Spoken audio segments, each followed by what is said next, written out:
Not only is our trust creating reality, but our joy is even more, because our joy really expresses the truth of the situation. Why am I joyous? Doesn't seem so good. Why am I joyous? Because all is God, all is good, and therefore this is going to be revealed as a good I want. And when we're in that space, God comes out of hiding, because the purpose of hiding was to be found, like in a hide and seek game. You found me. Okay, now you're it.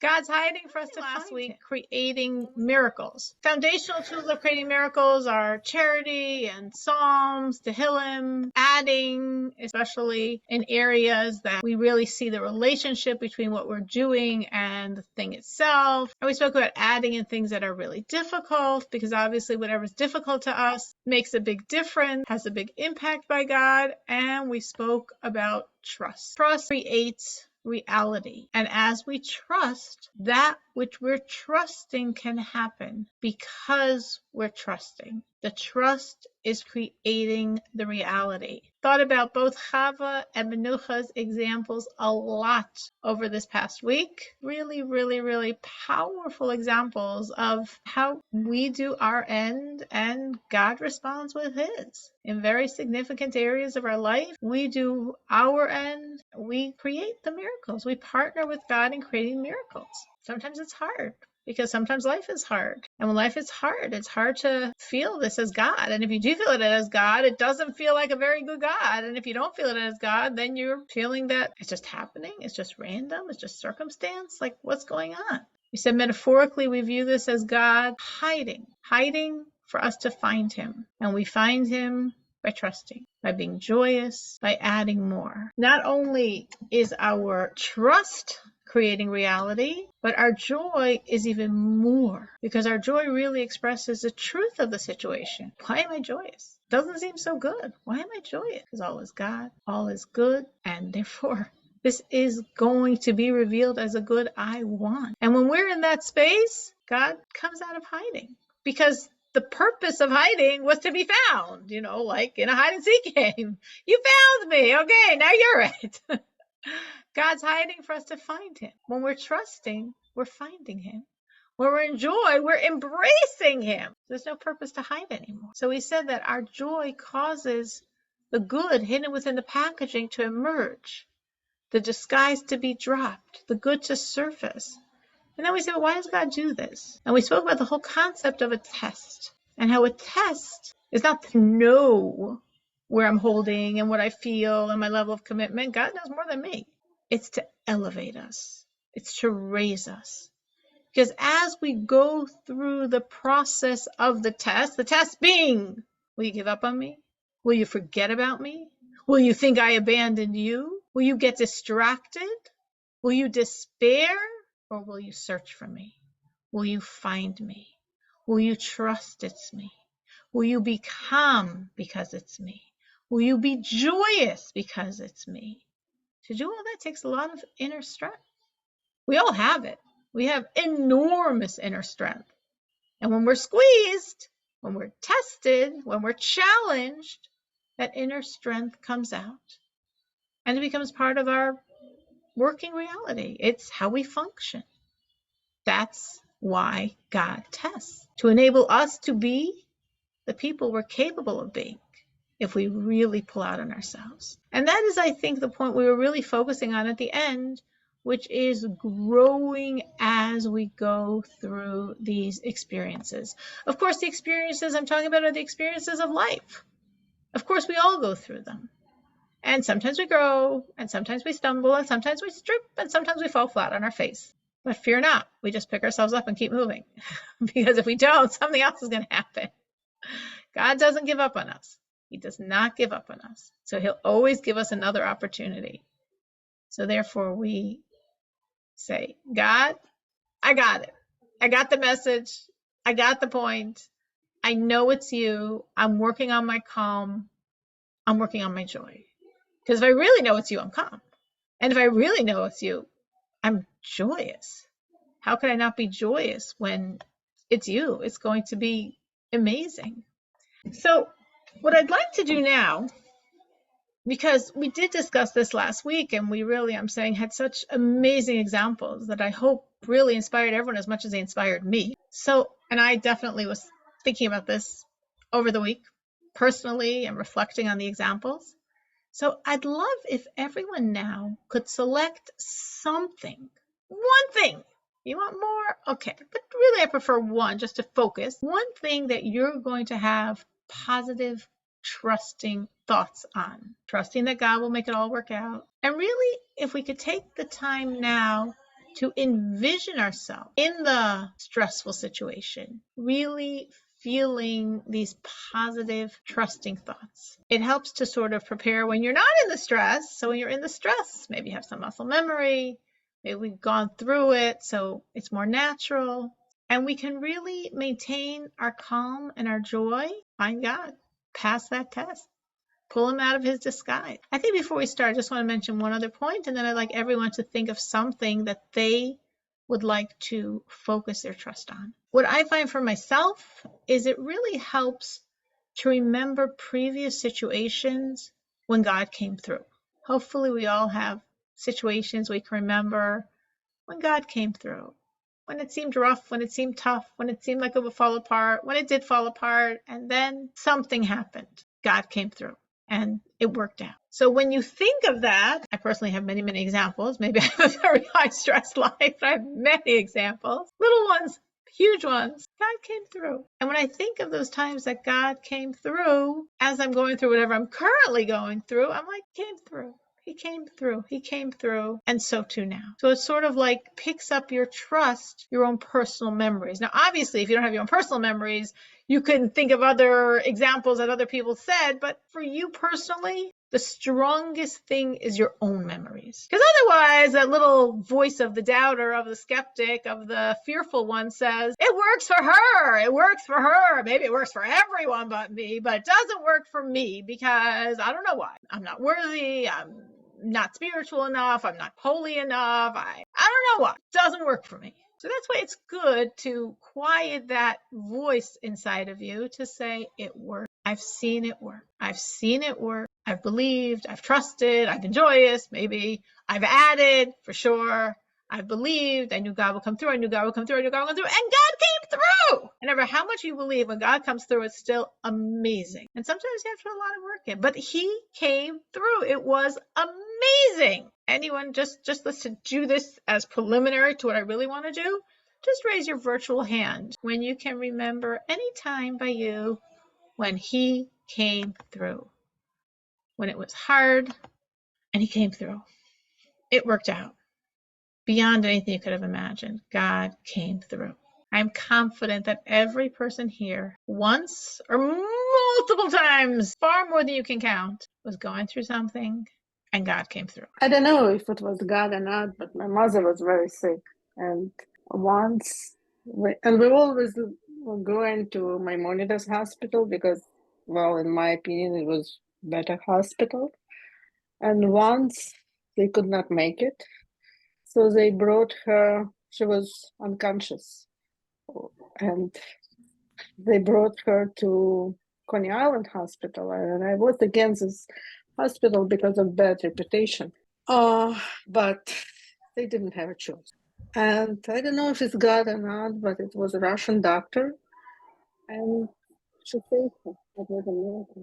And it was 2017. And after that, my nephew had his kids, and she see her great grandchildren lived another 8 years. Wow. Yeah, and it's a very difficult moment. They did. I don't remember now. They put her on machine, and there's always discussion to put someone on machine or not, and it's a very difficult question, because you don't know the outcome.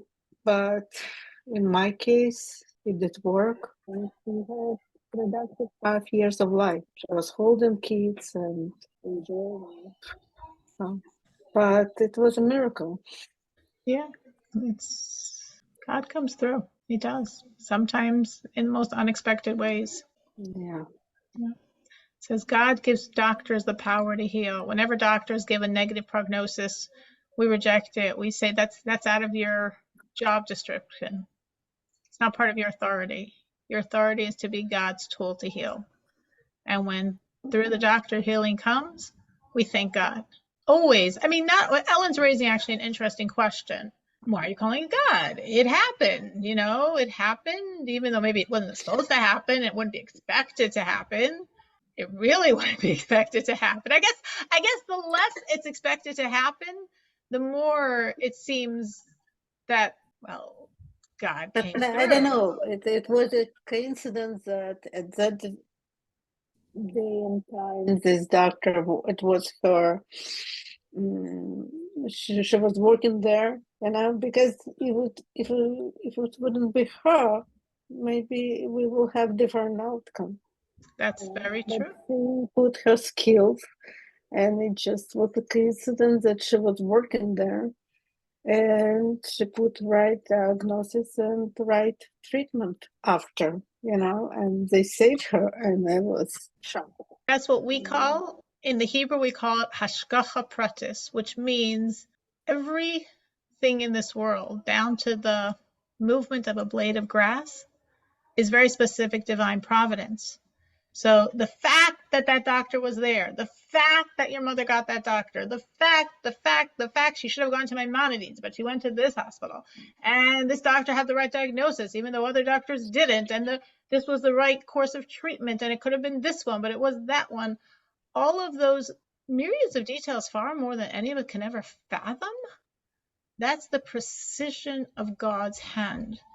And when I think about it, it could make a person like insane watching it.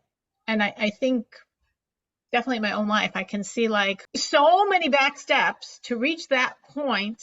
I'll share not as impactful and meaningful an example as Ellen's, but I just want to bring out this point, which is also, I guess, a trust story, but I think it's even more at this point that when my son Avremel, who was 25, it was his bar mitzvah, so that means 12 years ago. 12 years ago, but it's good to hold these things in our heart forever. And I don't usually wear rings. I don't really like rings. And I almost never eat out of my own house. But it was bar mitzvah, so I wore my ring. And it was bar mitzvah, so it was Shabbos. And I washed my hands ritually to participate in his bar mitzvah meal on Shabbos in the synagogue. And as could definitely happen, I took off my ring and forgot about it. And I remembered hours later. I'm not a very visual observant person. I think it was already maybe the end of Shabbos, even after Shabbos. And I was like, oh my gosh, where's my diamond ring?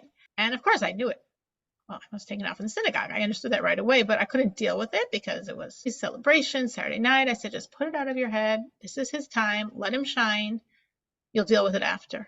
After the party, of course, I had to clean up. After the cleanup, I went with my oldest son, Mendy.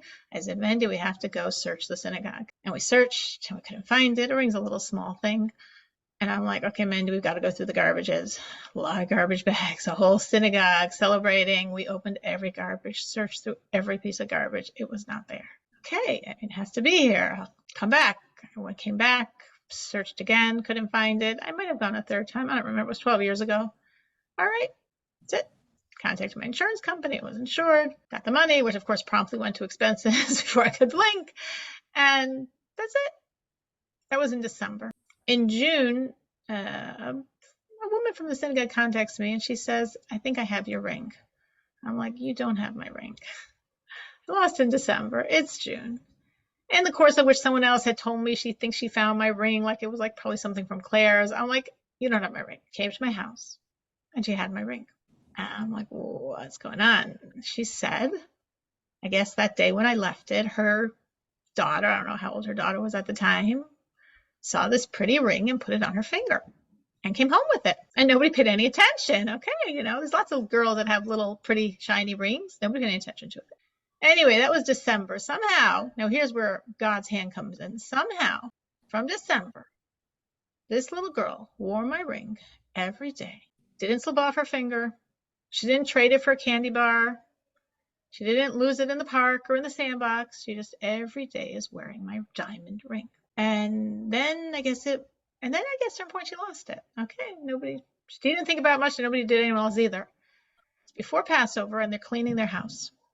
And for whatever reason, they said, oh, we got to get rid of this old couch. We're going to put it in the alley. well, let's just check in case there's anything in the couch. And lo and behold, they find my ring. I mean, her ring.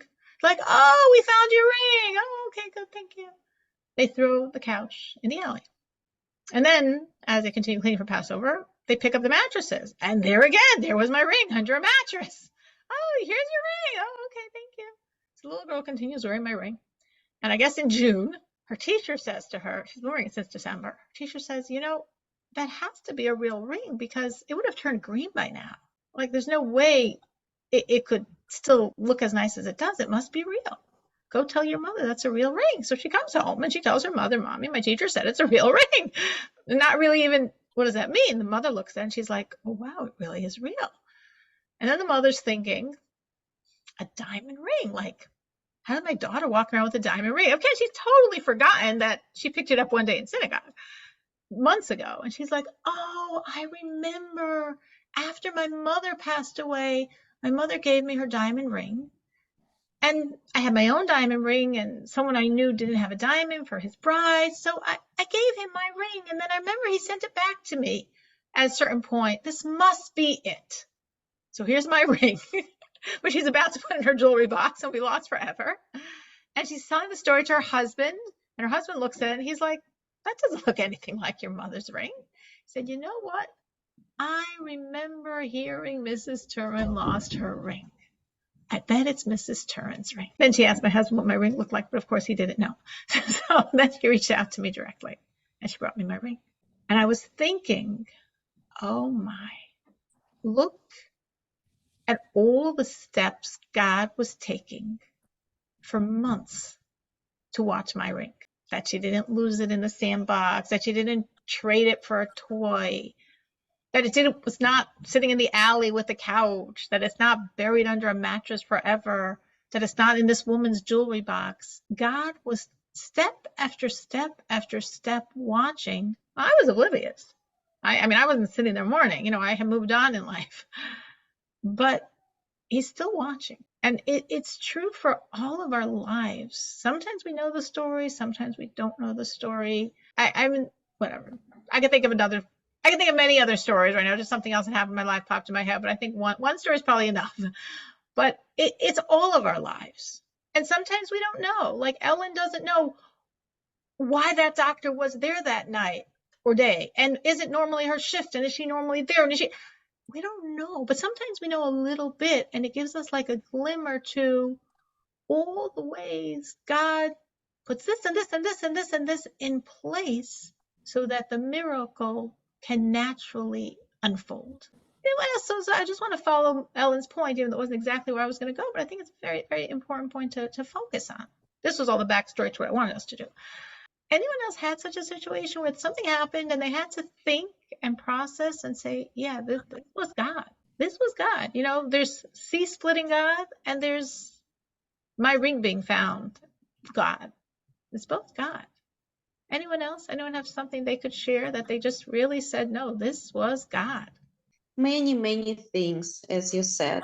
Many car accidents in the family that could be possibly lethal. All of them were miracles, especially with young children. Drowning episodes, carbon monoxide, fire in the house, like multiple stories. Yes. So how did you know Menuchot was God? It ended well. And it shouldn't have. Yes. Everything ended, thank God. Like no injuries, no death. Thank God. It all ended well. Just financial losses in some cases, which is okay. But every time you make some progress, you learn from the situation. And you remember after the carbon monoxide poisoning, we finally installed the mezuzahs, and I think I started my journey towards God's presence. Yeah. Yeah, Menucha had a very dramatic carbon monoxide incident that I remember very clearly because it was that insane and that obvious the hand of God. So I'm going to share a little thing from Menucha's to go back to Ellen's point. I mean, Menucha obviously remember this better than I do. It's her life. But here's Menucha. I don't know, she went dancing. She was with her friends. Everyone else is in the house, unconscious from the carbon monoxide leak. And she comes home and she's outside the house. And she could have taken a longer road home, but she didn't. And she could have, and maybe normally would sit in the car and talk with her friend. And she didn't. And she walked in the house just in time to save everyone in her family. Every single person in her family she saved because she didn't take the scenic route, because she didn't sit and talk with her friend in the car. So when those things happen, again, happen, but how many times are you going to say happen when you just see, no, God, this was you. This was you. So why Menucha have to see it so many times? I don't know. God sometimes just says, no, you didn't get the point. You didn't get the point, or this person in the family didn't get the point, or this person didn't get the point. I'm not giving up on you. I'm not giving up on you. I'm going to make sure you get the point. Yes, I'll give you more messages. And next time, hopefully it will be clear for you. And if you don't get it, I'll give you more. Truly, truly, especially for some people.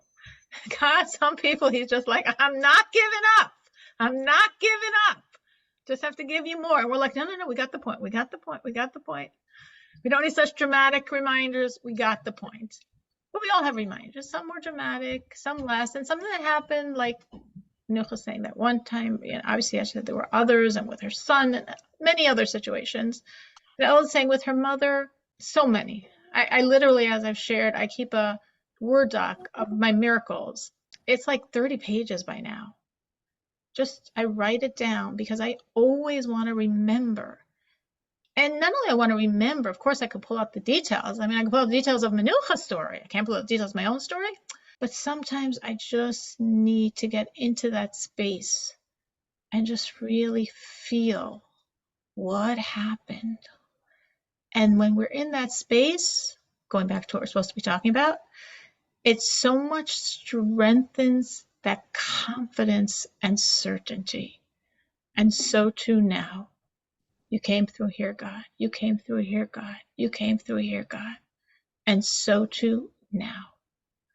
So whatever it is, if you can remember one thing, I'm sure really everyone here can probably remember multiple things, but just, if you don't want to be like me and write it down, which I think is a wonderful thing, but you don't have to listen to me, for sure remember it in your heart. And go into that space with whatever current situation you're going through and know, and so too now. And so too now. So what I wanted to do was ask everyone, myself included, to think of one thing they want to amp up their trust on. One thing may be currently relevant in your life. Some things, of course, have long shelf lives. Some things, have been going on for a long time. It might be something very current. It might be something big. It might be something not as big, but just currently very significant. And to really now have positive, trusting thoughts on it. Trusting that God will make it all work out. And then envision yourself in the stress, exuding these positive, trusting thoughts. Now, I want you to do something else at the same time. I want you to feel, for everybody in this virtual room, almost a quorum, and really also send out your energy that every single person here should be able to trust, should have strength in her trust, and her trust should be actualized. Because there's enormous power to a group. There's enormous power to people caring about other people, turning to God to help other people, emotionally, virtually embracing other people. And it's really, it's a very enormous power we have. It says if there's 10 Jews together in a room and the angel Michael would fly by, one of the greatest angels of God, he will be consumed by the fire, consumed by the energy. I don't know if it counts in a virtual room, but I definitely know that energy and connectivity is not limited to time and space. So if we could all try to really focus on each other, and that each other's trust should be strong and should be actualized, and then just take a little time now to really consciously select at least one thing you are trusting in, and really envision yourself trusting in it despite whatever stresses are happening. And then the idea, of course, is that when you're in those stresses, you'll just have the trust. You already practiced it now. If we could all select something, just select one thing and try to really focus now with the intention that this should be for all of us. I hope that gave people strength. Definitely gave me a sense of like really strongly feeling like it will be. Already in my head, it's like God came through. And we should all see it. We shall have many, many more things to share, many more things to just really celebrate. It was. God came through. A person could question why. What if I don't deserve it? You know, I'm trusting, okay, but you know, what if it's not God's plans? What if I don't deserve this as God's plan? Why should this happen just because I'm trusting in it? It's really important to understand this because it's a very valid question. It's very true that a person could really feel like, I'm trusting, I'm confident, I'm hopeful, I'm optimistic, but what if I don't deserve any of this? Or what if my fantasies are so big, are so huge, and God's like, chill, yeah, I'm gonna make things okay, but that much? So we have to understand that trust itself creates reality because our trust makes us worthy. Meaning trust is work.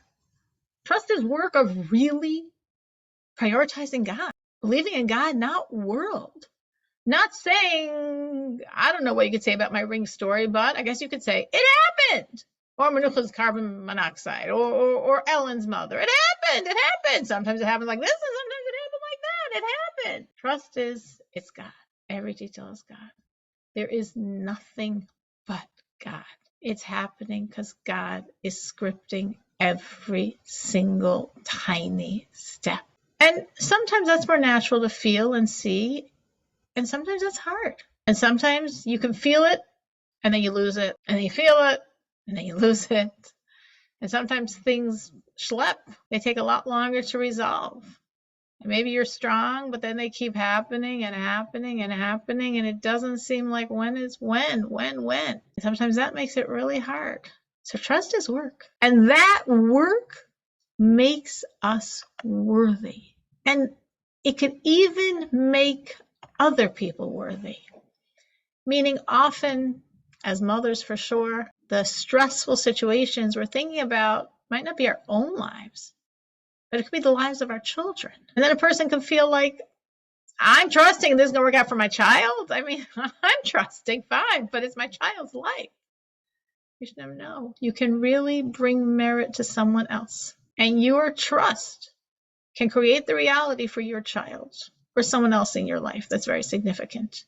We can not only create miracles for ourselves, we can and do create miracles for others as well.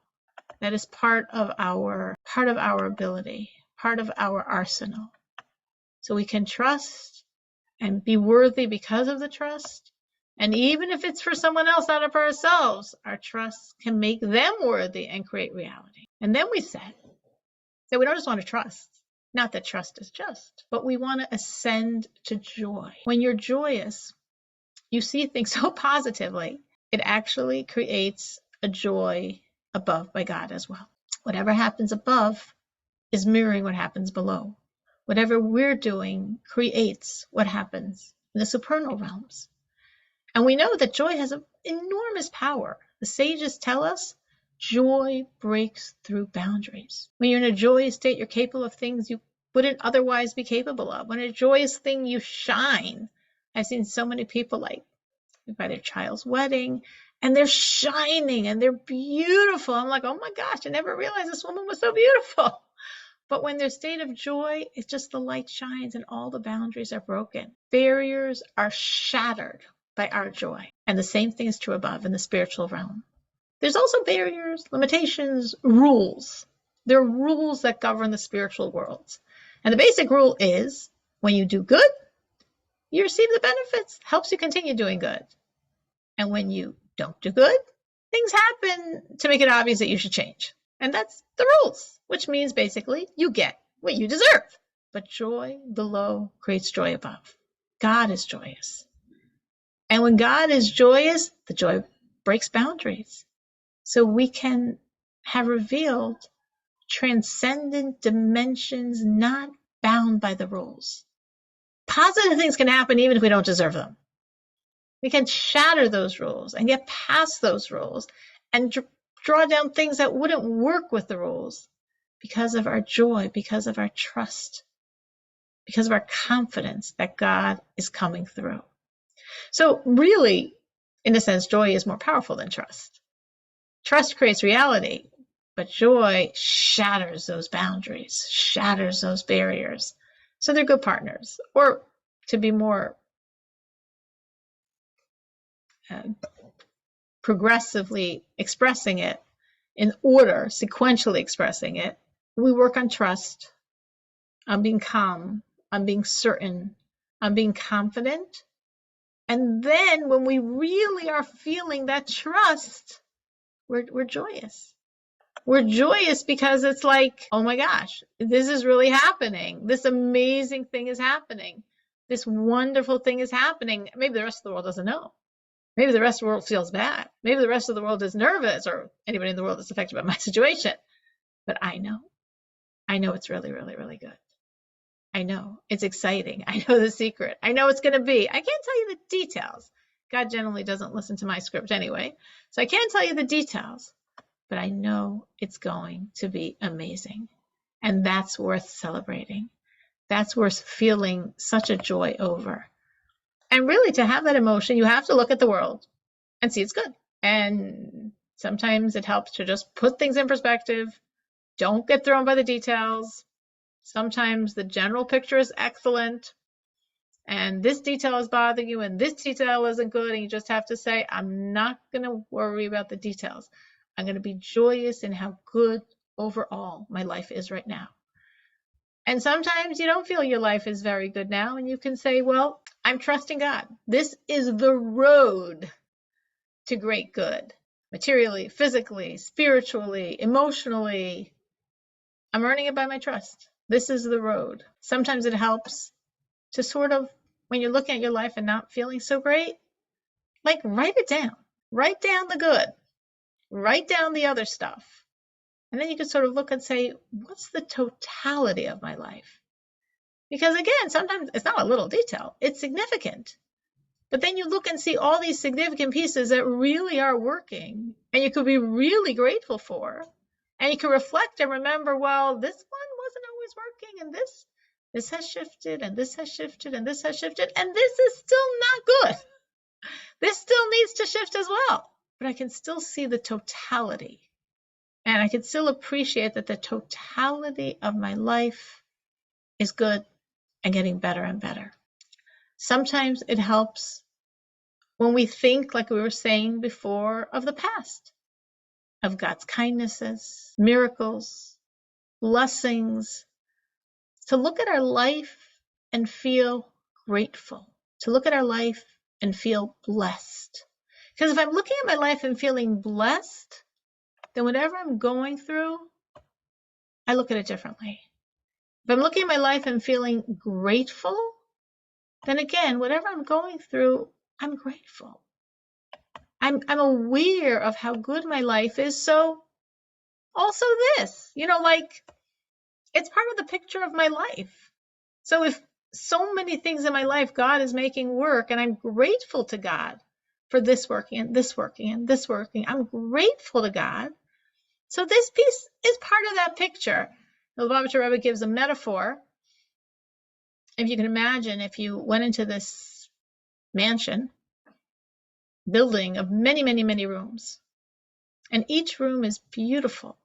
The designer is amazing, and you see the decor, and you see the themes, and you're like struck by the talent, by the artistry of whoever designed this building, this mansion, this palace.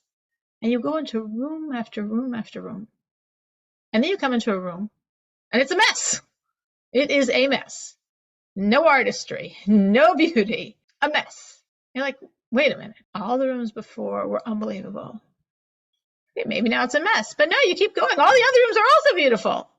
Everything is so beautiful, and this room is a mess.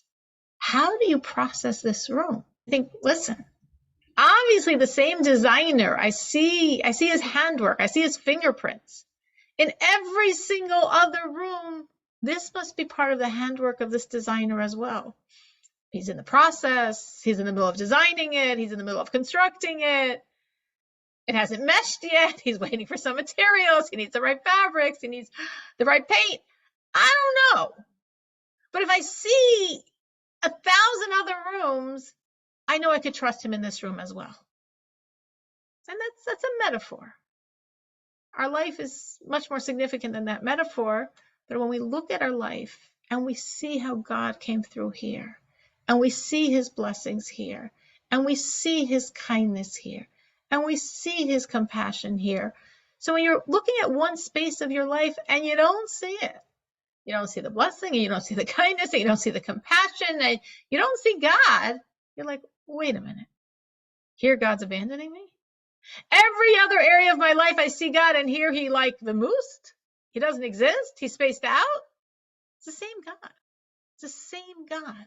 So when I think like that, I look at the overall perspective, I could take this room, this issue, this area of my life and say, it's the same God. He's taking care of me in all these ways. He's taking care of me now as well. And that helps. These thoughts really help give muscles, make stronger and stronger and stronger your trust. Stronger and stronger and stronger. Like, I don't understand it. Can't always understand. But I can say I know it's God. Sometimes I think it helps just to like go back to those really basic ideas. Because sometimes, of course, things are really bad. And you can't really process them as good. I mean, maybe you're supposed to, but you really can't. We don't explain tragedies. It's wrong to explain away a tragedy. But we still have to know that the blade of grass, and so to speak, the Holocaust, it's all God. Unfathomable. Nothing our human brain will ever possibly understand. God's infinite, and my mind can't process infinity. But not understanding the reason doesn't remove that there is a reason. There are reasons, and I'll never understand them. So I just go back to my basic premise, the basic building blocks of my trust. All is God. He is only good, so it's good. And he has limitless love for me, so it's all love. And sometimes it's really hard to say those lines and mean them, depending on what, of course, you're going through in your life. But even when you don't feel you mean it, it's still very good to say it. It's all God. He's only good.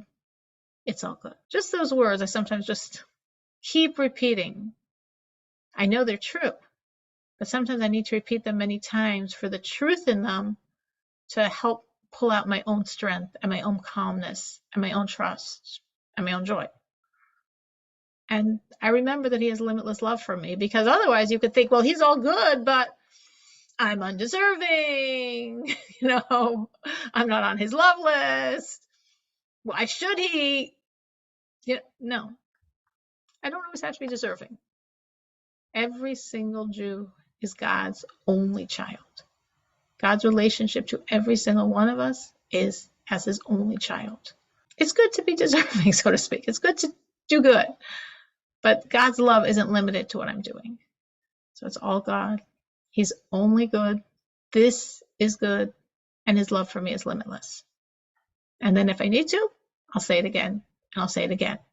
And these are things that really strengthen the muscles of my trust. So we will stop at this point. We didn't finish, but I don't want to go overtime. And I don't know if everyone's going to have what we practiced happen over the week, so I assume you selected something that's relevant and it doesn't come up in like 3 months from now. So I hope we all, when we're going through it, just remember the class, know you have a lot of group support. Everyone was pitching for everyone else. And really, you should see that your trust is there and shines through. And we should see the disguises melt away and God's love emerge. Thank you.